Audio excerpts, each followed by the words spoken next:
Good morning. Welcome back to Brandon Cooks. I know it's been a minute. Again, I don't promise consistency on here, but I've been busy, so you might notice I'm in a new space. I bought a house, townhouse, and it's been exciting and a lot of work, but I'm really happy with it. And hopefully you'll see videos from here for a long time. So now that we're in the spring and summer season, I have a few recipes that I've been thinking about making, and I'll work on those here this summer. I don't know how often I'm going to keep posting, but you'll see some more content from me.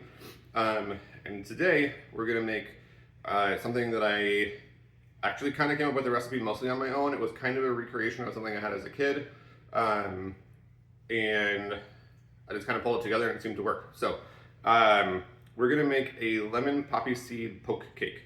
Poke cakes are pretty popular on the web. There's endless versions of them that you can do and try, but lemon poppy seed has been one of my favorite flavors. Since I was a kid, I used to ask for poppy seed like birthday cakes for certain years, so I'm pretty in love with the flavors here, and I love citrus, I love lemon. I think I said before, I eat them on their own. So let's go ahead and make it. This is a really good dish for a party or for yourself.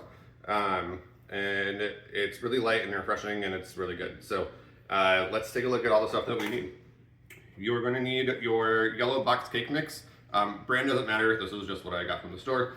And we're going to make this mostly according to box directions with a couple modifications. Poppy seeds, that's the modification. Eventually you're going to need a lemon pudding mix, doesn't matter what kind. This is generic. 13 by 9 pan, oil for your cake, eggs for your cake, and a lemon, and probably something else that I'm forgetting.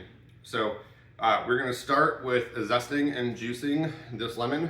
So I'm going to do that. All right, in my bowl here, I've got my yellow cake and then the zest of my lemon. And then this is how much juice I ended up with. We're at about 1/3 of a cup from the lemon that I had. My box cake recipe calls for a cup of water, so this is a 1 cup measuring cup. I'm just going to fill this to the rest of the way with water, so it's still 1 cup of liquid. We're just subbing in some lemon juice to help spread that flavor. And then I'm going to take poppy seeds. I'm doing 2 tablespoons of poppy seeds.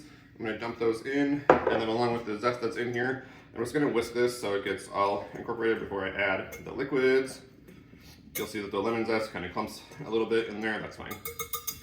Okay, so from here, you're just going to move forward with the rest of your box cake and make it as is. So add in your, in this case, mine is a Pillsbury.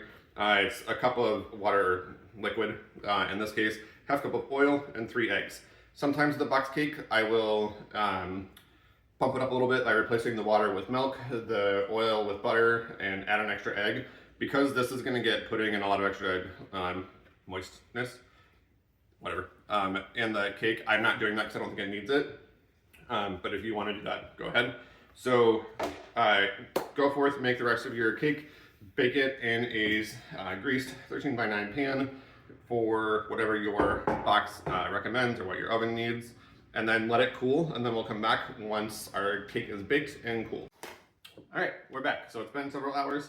Here's my cake with all the fun poppy seeds. You can see 2 tablespoons gets you a really good amount. All right, so now we're going to do the poke part of the poke cake. If you have a thin wooden spoon, you can use the back end of it. I don't have one, mine are all too thick, but I did find that the end of a turkey baster actually works well. So you're just going to go through and literally just poke holes all throughout. If you want it to be a certain pattern or whatever, you can go ahead, but this is what we're doing. So you can see I'm going like that, but I'm going to go all through the cake. Okay, so here's what my cake looks like now that it's got all the holes poked in it. We're not going to make our pudding just to recipe instructions, except we're going to not mix it as long as it says because we need it to be a little bit runnier. So I have 2 cups of milk in here. I'm going to pour in my lemon pudding mix. And we're going to mix. By the way, I got a cordless hand mixer several months back, and while it's more money, it's totally worth it. I love this thing.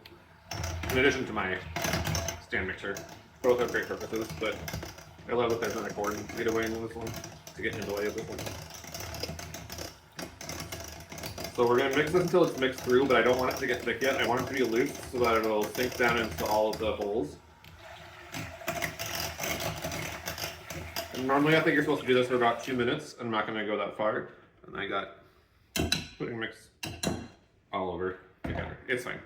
All right, so now we're going to pour this kind of slowly over the entire surface of the cake. And the pudding is gonna sink into the holes that we poked. I've done this before where I let the pudding set too much. And it worked okay, but it just didn't sink into all holes as much. It more just kind of sat on the top, and that's not what we want.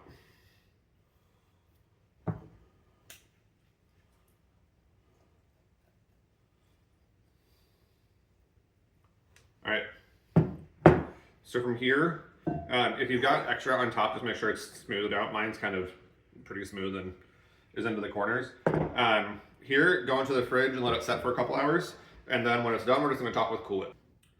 Okay, so my cake and pudding set for a couple hours. I then took an 8-ounce tub of Cool Whip and topped it. You can kind of see how the pudding is soaked in there. So let's take a bite.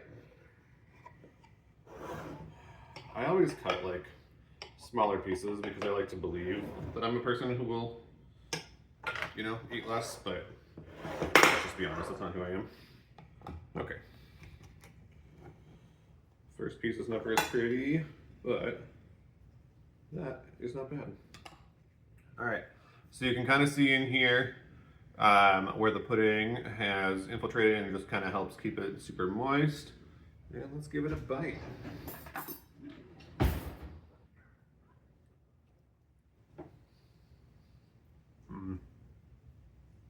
This is so good. I know there are versions of poke cake that will take for their frosting or Cool Whip.